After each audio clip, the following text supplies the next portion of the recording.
This is Marty from Blue Lightning TV. I'm going to show you how to create this ethereal, dreamlike text effect for version CC 2014 and later. Before we begin, if you want to know as soon as I upload new Photoshop tutorials, smash that subscribe button and please remember to click like. Create a new document by pressing Ctrl or Command N or by going to File and New. Make its width 1920 pixels, its height 1080 pixels, and its resolution 150 pixels per inch. Its color mode is RGB and 8 bits per channel.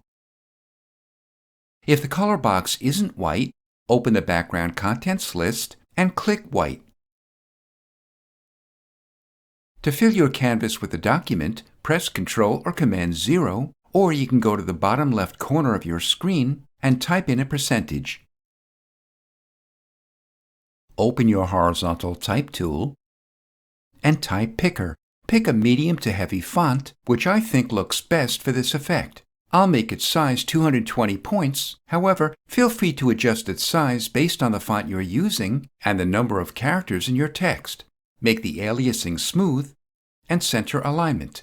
If the color box isn't black, click it, and while the color picker opens, pick black. Click on your document and type out your text.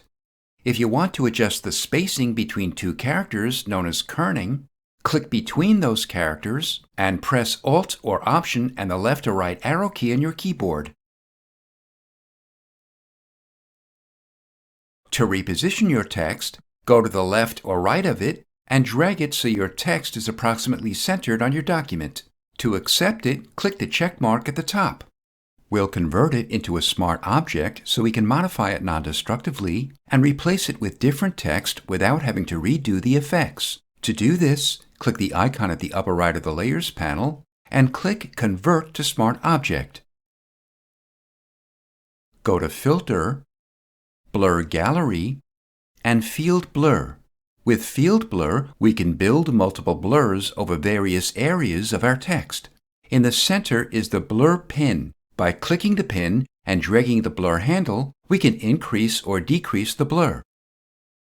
We can also adjust the amount of blur by dragging the blur slider or by typing in the amount. I'll type in 15 pixels, but feel free to type in another amount if you like. We'll come back to the field blur in a minute. Open Iris Blur. This blur is mainly used to simulate a shallow depth of field effect to our pictures. However, I just like the way it gives our text an overall layer of blur that we can control. When we drag the blur pin across, we can see how it affects our text. By dragging the circle out or in, it'll increase or decrease the area that's affected by the blur. We can also drag any of the 4 inner points to adjust the fade distance. I'll make the blur 20 pixels. Open back the Field Blur tool and click near the middle right edge of your document to add another field blur. Drag the blur handle to approximately 40. Go to the opposite edge of the document and click again to make another field blur. Drag the handle also to approximately 40. Then click OK at the top. Make a copy of the text by pressing Ctrl or Command J and temporarily hide the copy. Make the original text active and reduce its opacity to 80%. Click the Layer Mask icon to make a layer mask next to the active layer. Open the Gradient tool and the list of gradient presets. Click the black to white gradient thumbnail and make sure the linear gradient icon is active. Place the tool approximately here and drag it down approximately this far at this angle to create a soft gradient in your layer mask, which hides that portion of our text. Make the text copy visible and active and reduce its opacity to 20%. We'll adjust its size by opening our Transform tool. If you see this message, it's just letting us know that the filters will be temporarily turned off while we're using the tool. Click OK. Go to a corner and drag it in approximately this much. Reposition it so it slightly overlaps your larger text. Then press Enter or Return. Double-click Blur Gallery of the copy to open it.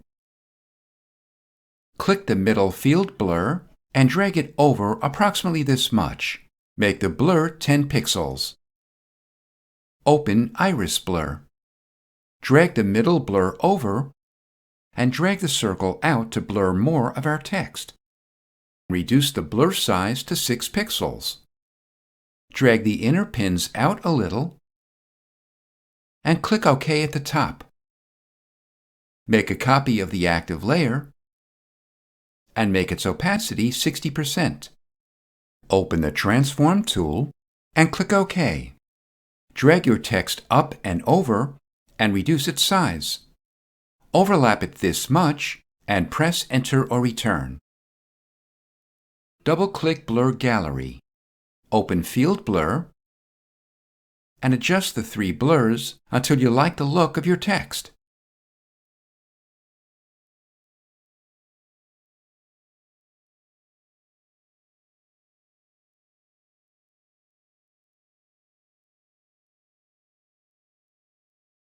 Reduce its opacity to 40%. Make a copy of the active layer and reduce its opacity to 20%. Drag the Smart Blur filter of this copy to the trash and open your Transform tool. At the top, make sure the chain link icon is active. This links your transform's width and height. Hover your cursor over the W or the H, which will change your cursor into a scrubby slider. Click and drag it to the right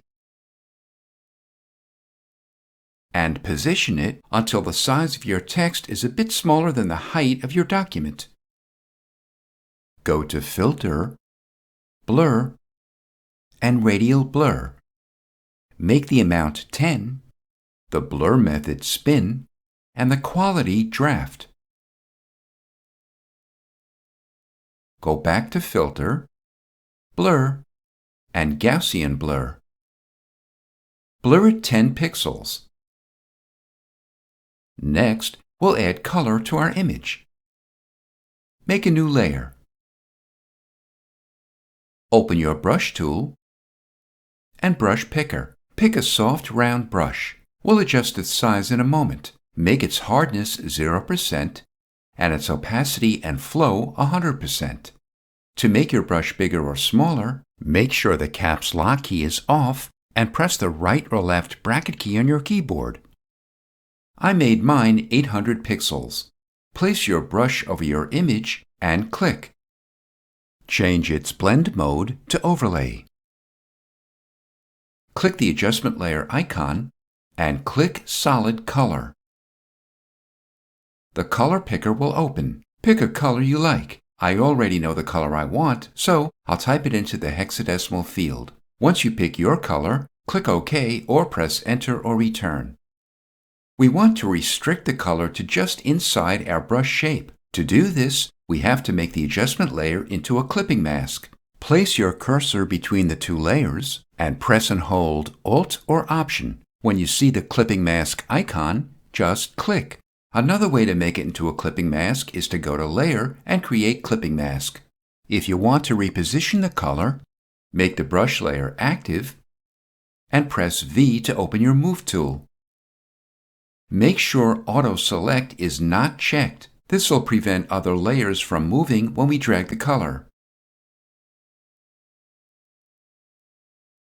We'll copy the brush and its color by shift-clicking the adjustment layer to make it active as well, and pressing Ctrl or Command J.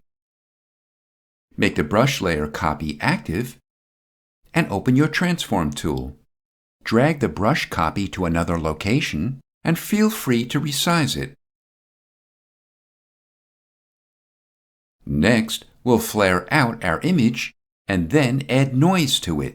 We'll make our visible image into a smart object so we can modify the entire image. To do this, make the top adjustment layer active and scroll to the bottom.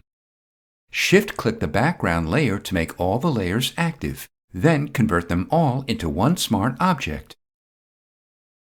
Go to Filter and Lens Correction. Open the Custom tab and drag the Remove Distortion slider all the way to the right. Then click OK. If you see an empty space at the top or bottom of your image, open the Transform tool. As before, if you see this message, just click OK. At the top, type into the width or the height 104%, which enlarges your document just enough to hide the empty space. Go to Filter, Noise, and Add Noise. Make the amount 5%, Gaussian, and monochromatic. This is Marty from Blue Lightning TV. Thanks for watching.